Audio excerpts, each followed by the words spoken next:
Why We Want You to Be Rich begins with a fundamental premise. Financial education is the single most important tool for achieving freedom, security, and opportunity in life.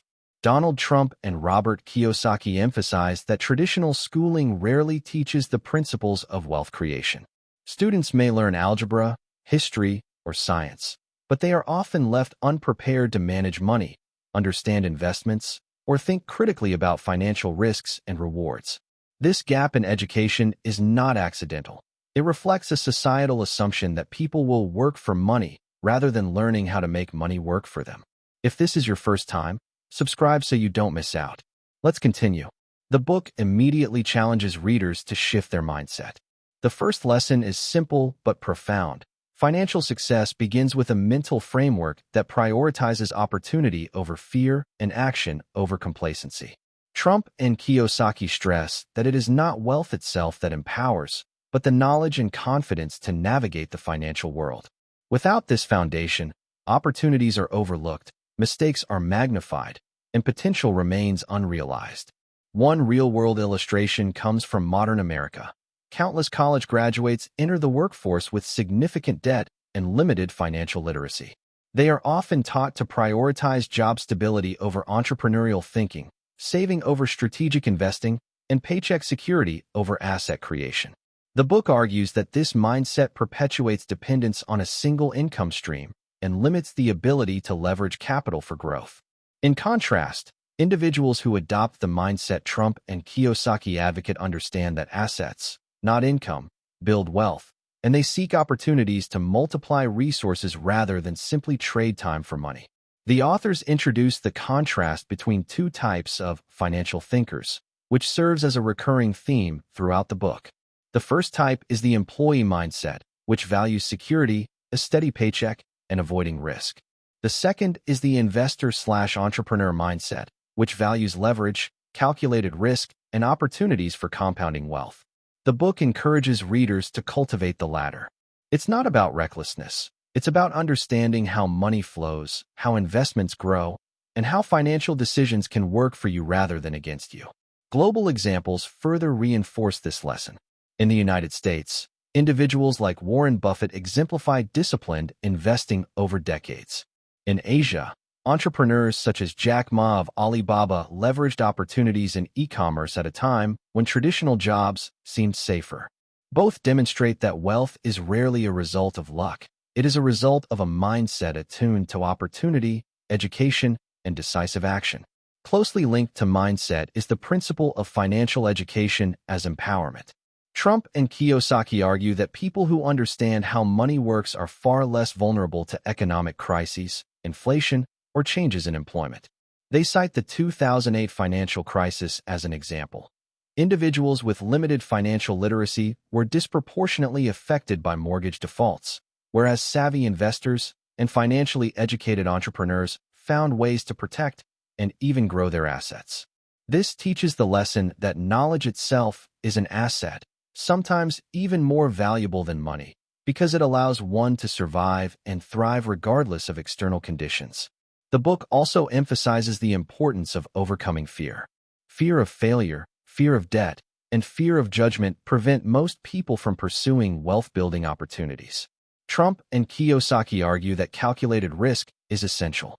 For example, in America, small business owners who leverage loans or investors to expand their operations often face criticism or skepticism. Yet, when managed wisely, these risks create wealth far faster than remaining in a comfortable, predictable role. The authors illustrate this with both personal stories and historical examples. Trump reflects on his own real estate deals, where early skepticism surrounded his investments in Manhattan properties. Kiyosaki discusses his ventures into real estate and small businesses, highlighting the learning experiences that came from taking measured risks, sometimes resulting in setbacks, but ultimately leading to larger successes. From a global perspective, the lesson resonates in emerging markets. Entrepreneurs in Nigeria, India, and Southeast Asia often confront systemic obstacles, limited access to capital, regulatory barriers, or lack of mentorship. Yet, those who adopt the financial mindset advocated by Trump and Kiyosaki identify opportunities others ignore.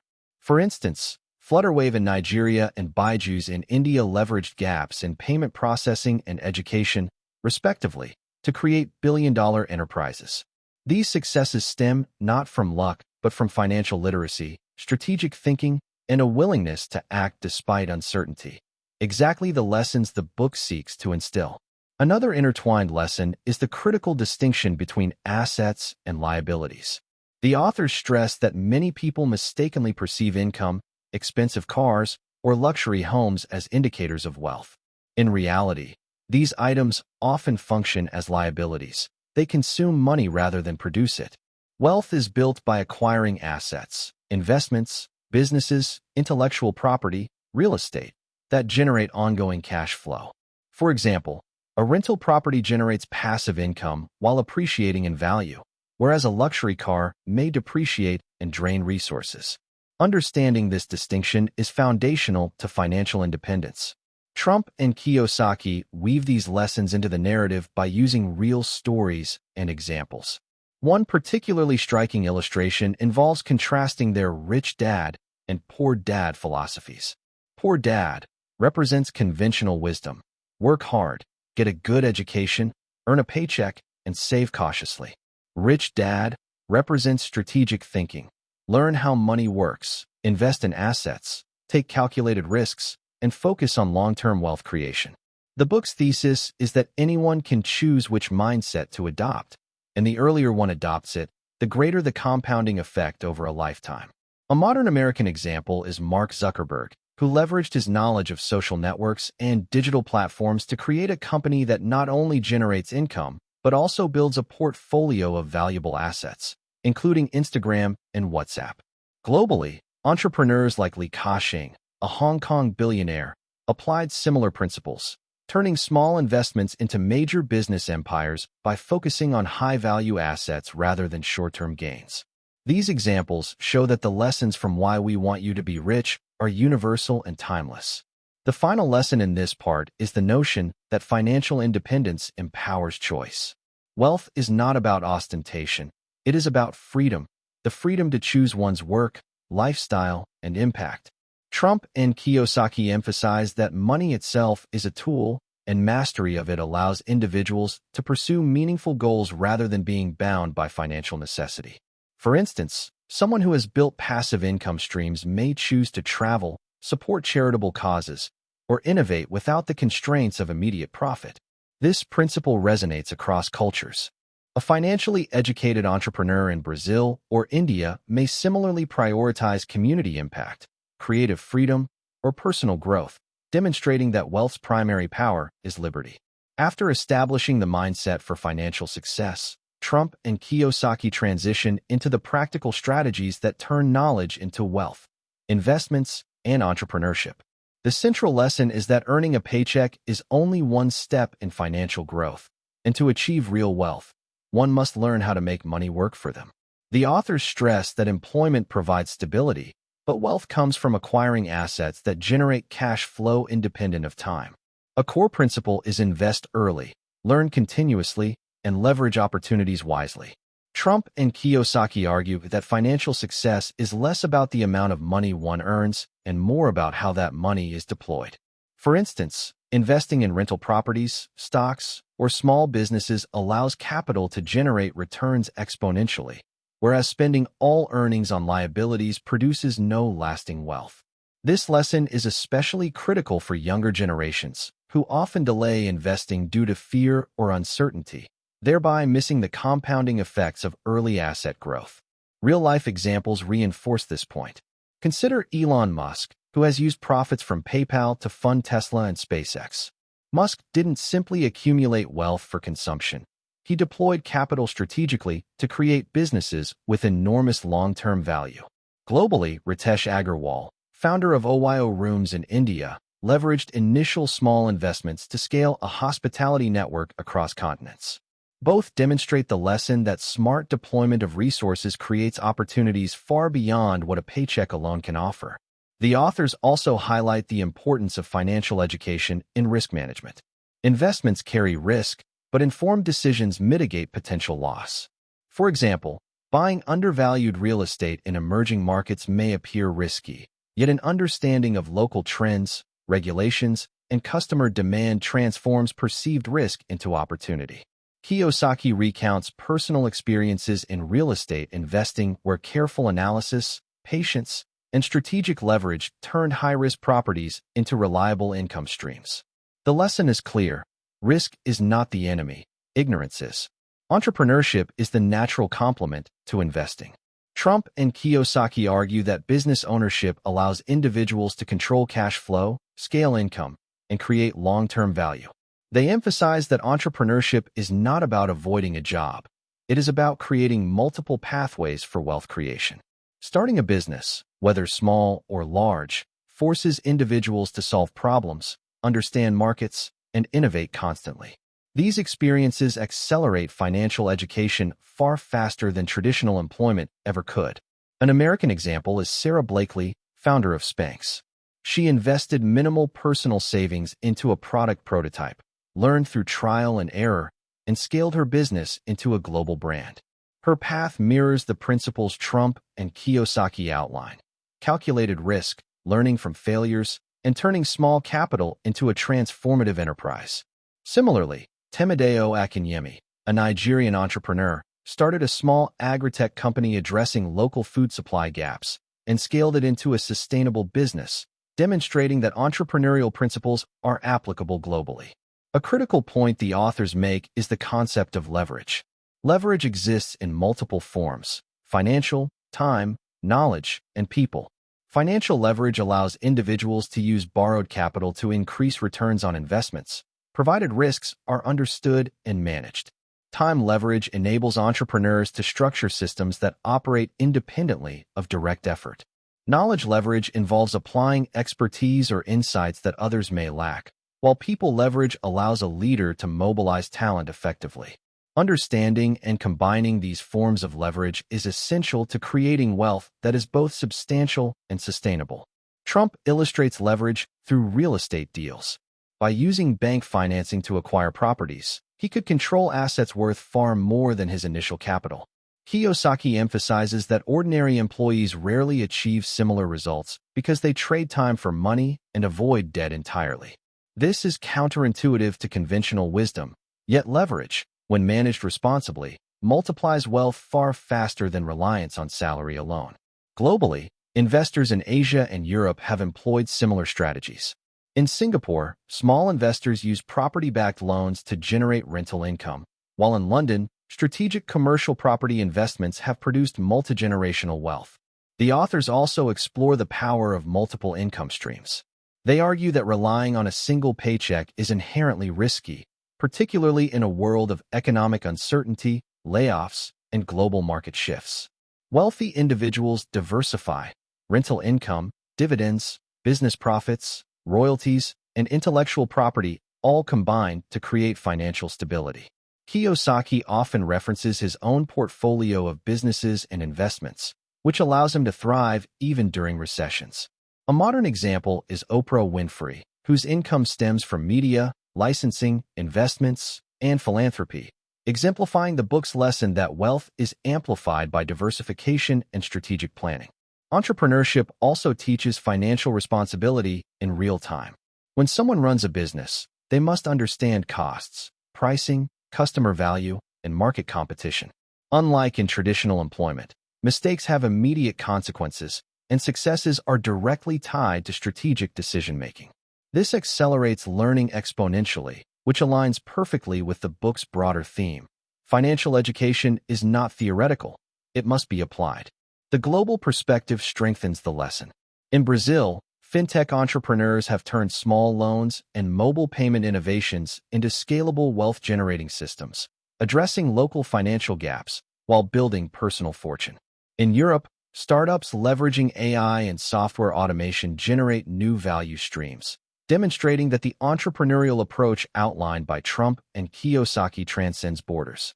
The principles: understanding money, leveraging resources, and acting decisively, remain universal. Another embedded lesson is the role of fear in blocking wealth creation. Many potential investors or entrepreneurs hesitate due to fear of loss, failure, or judgment. The book emphasizes that the difference between average earners and the wealthy is not the absence of fear, but the ability to act despite it. For instance, during the 2008 recession, savvy investors purchased distressed assets at low prices, generating substantial long-term gains. Similarly, young entrepreneurs in India and Africa have launched ventures during economic uncertainty, demonstrating that courage combined with knowledge often produces outsized returns. Trump and Kiyosaki also discuss the importance of mentors and networks. Financially successful individuals rarely achieve wealth entirely on their own. They learn from those who have navigated similar paths.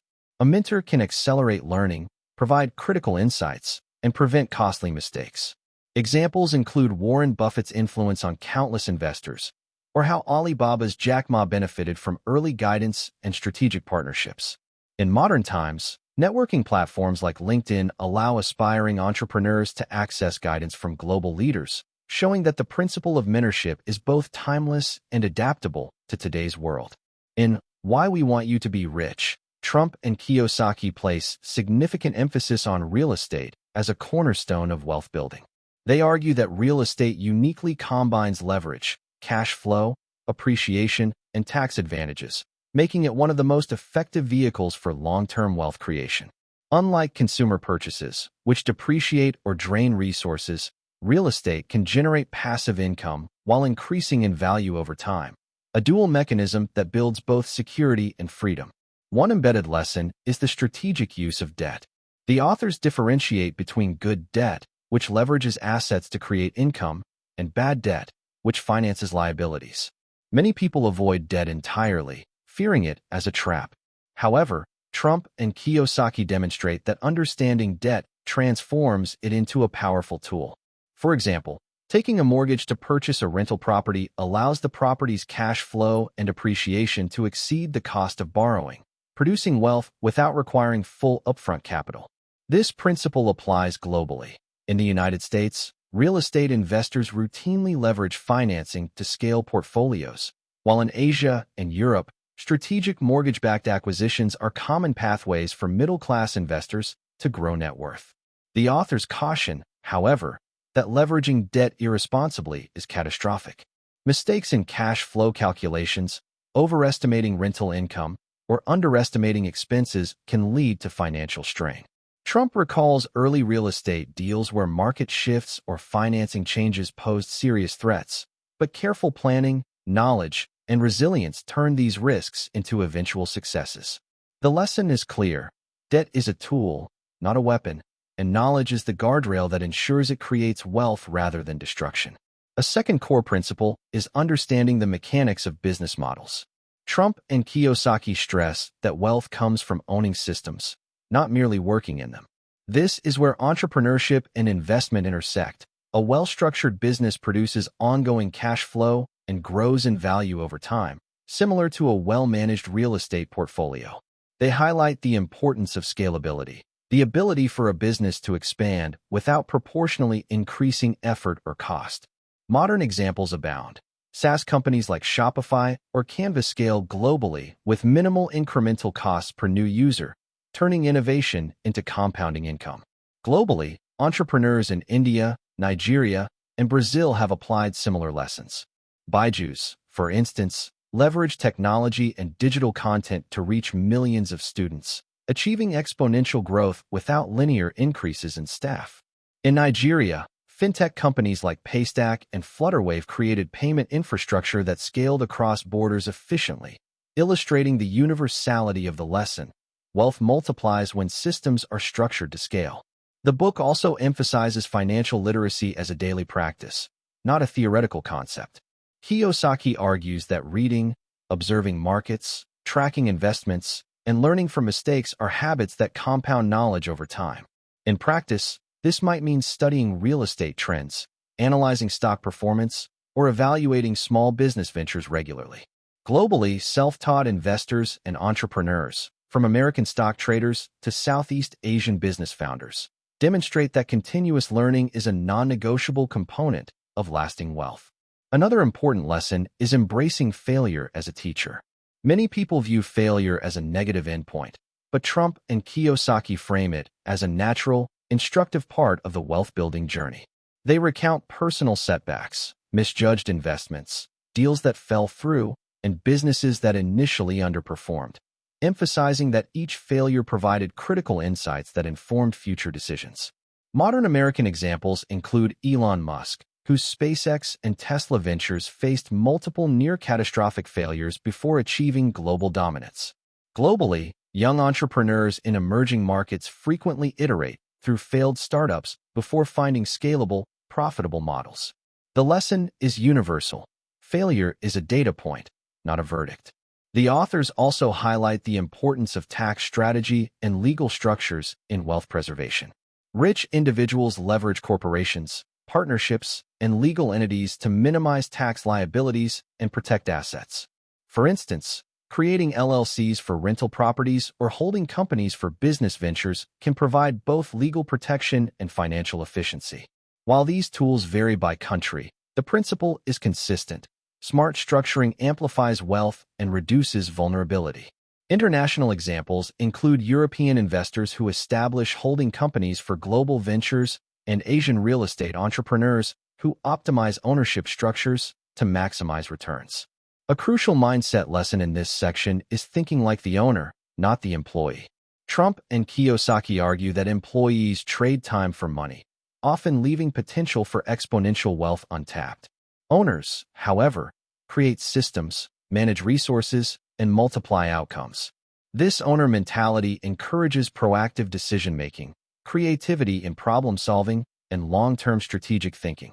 Modern examples include Jeff Bezos, who reinvested Amazon's early profits into infrastructure and technology rather than maximizing short-term income, ultimately creating one of the most valuable companies in the world. Additionally, the authors emphasize mentorship and learning from others' experience. No investor or entrepreneur succeeds entirely in isolation. Seeking advice, observing successful individuals, and learning from both successes and failures in the real world dramatically accelerates wealth building. Globally, mentorship programs, accelerator programs, and online communities enable aspiring entrepreneurs in Africa, Asia, and Latin America to benefit from lessons learned by those who navigated similar paths, reducing mistakes and compounding knowledge more efficiently. The book also embeds the lesson of financial responsibility coupled with generosity. Trump and Kiyosaki emphasize that wealth is not merely personal gain, but a tool for influence, impact, and improvement in communities. Philanthropy, investment in social initiatives, and responsible stewardship of resources amplify wealth's value beyond personal consumption. American examples include Bill and Melinda Gates Foundation, which deploys wealth to solve global problems, and global examples include entrepreneurs in India and Africa who invest profits into community education or healthcare initiatives. Finally, this part of the book reinforces discipline and consistent action as the bridge between knowledge and wealth. Ideas alone are insufficient. Disciplined implementation, daily habits, and repeated application of learned principles turn financial education into tangible outcomes. In the globalized economy, this may involve monitoring investment markets, refining business operations, or continuously seeking learning opportunities to improve strategy. Discipline is what converts the theoretical lessons of Trump and Kiyosaki into real-world wealth. In the concluding part of Why We Want You to Be Rich, Trump and Kiyosaki focus on applying wealth-building lessons in a rapidly changing global economy. They stress that financial education is not static. It evolves as markets, technology, and societal structures evolve. In today's interconnected world, aspiring wealth builders must understand global trends, technological disruption, and cross-border opportunities to remain competitive. One key principle is embracing technology and innovation as wealth multipliers. Just as industrial revolutions created unprecedented opportunities for entrepreneurs in the 19th and 20th centuries, the digital era offers similarly transformative avenues. The book emphasizes that individuals who understand trends like e-commerce, digital finance, artificial intelligence, and renewable energy can leverage these sectors for exponential growth. For instance, the rise of fintech in Africa, exemplified by companies like Flutterwave and Chipper Cash, has allowed entrepreneurs to build global payment solutions with relatively modest capital but high scalability. In the US, companies like Stripe and Robinhood have transformed traditional banking and investment models, rewarding founders who recognize the opportunity early. Trump and Kiyosaki also reinforce that financial freedom is a mindset, not merely an account balance. Wealth is ultimately about the ability to make choices, whether to pursue passions, take risks, or influence positive change, rather than the simple accumulation of money. They argue that the rich think in terms of opportunities, while most individuals focus on limitations. This mindset difference shapes decision-making. While the average person avoids uncertainty, financially empowered individuals seek it out as a path to growth. The lesson resonates globally. Entrepreneurs in India, Brazil, and Nigeria often navigate complex, unpredictable markets but thrive because they focus on opportunity over fear, leveraging creativity, resilience, and financial knowledge to succeed. Another significant lesson is combining long-term vision with disciplined action.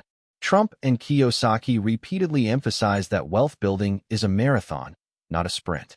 Short-term speculation can be tempting, but lasting success emerges from consistent investment, learning, and adaptation. Consider Warren Buffett, who patiently compiles investments over decades, or Jeff Bezos, who reinvested Amazon's profits into infrastructure and innovation rather than chasing quick returns. In global contexts, companies like Byju's and Paystack followed similar long-term strategies, scaling methodically while continuously iterating their offerings. These examples illustrate that strategic patience is critical, especially when paired with informed, decisive action. The book also addresses the importance of giving back and using wealth responsibly. Trump and Kiyosaki assert that true wealth is measured not only by personal security, but by one's capacity to positively influence others. Philanthropy, mentorship, and community investment amplify the value of wealth beyond personal consumption. Globally, figures such as Bill and Melinda Gates, Jack Ma, and Indian industrialists like Ratan Tata exemplify the principle of leveraging wealth to solve societal problems. Kiyosaki notes that giving back also reinforces a mindset of abundance. Individuals who share resources cultivate networks, opportunities, and influence that often reciprocate in unexpected ways. A critical lesson in Part 4 is adaptability in the face of economic and social change. The authors emphasize that markets fluctuate, industries evolve, and policies shift, but financially educated individuals are prepared to respond. The COVID-19 pandemic, for example, highlighted the vulnerability of those dependent solely on employment income. Entrepreneurs and investors who understood leverage, digital infrastructure, and strategic diversification were able to pivot rapidly, from moving businesses online to capitalizing on shifts in supply chains and consumer behavior. Globally, companies like Zoom in the US and Jumia in Africa thrived by adapting quickly, demonstrating that financial literacy is not abstract but immediately practical. The authors integrate risk management and calculated experimentation as central pillars of wealth building. They argue that wealth is never created without taking risks, but these risks must be informed by knowledge, analysis, and planning. Entrepreneurs like Elon Musk and Richard Branson exemplify this. Both have taken bold gambles, from space ventures to aviation innovations, but their actions are grounded in research, strategy, and contingency planning. Globally, similar patterns exist. Fintech startups in Southeast Asia experimented with new mobile payment solutions, learning iteratively from failures until scaling successfully. The lesson is clear. Fear of risk is the enemy. Informed risk-taking is the ally. Trump and Kiyosaki also emphasize mentorship and learning from others as ongoing necessities. Even the most successful entrepreneurs continue to learn from peers, advisors, and competitors. Financial literacy is not a static achievement. It evolves with markets, technology, and societal shifts. Modern tools, online courses, networking platforms, investment apps make mentorship and education more accessible than ever. In the US, accelerator programs like Y Combinator provide early-stage startups with mentorship and funding, while globally, initiatives like Tony Elumelu Foundation in Africa enable thousands of entrepreneurs to scale businesses using guided resources. The book reinforces the integration of personal development with financial education. Wealth creation is not merely a financial exercise.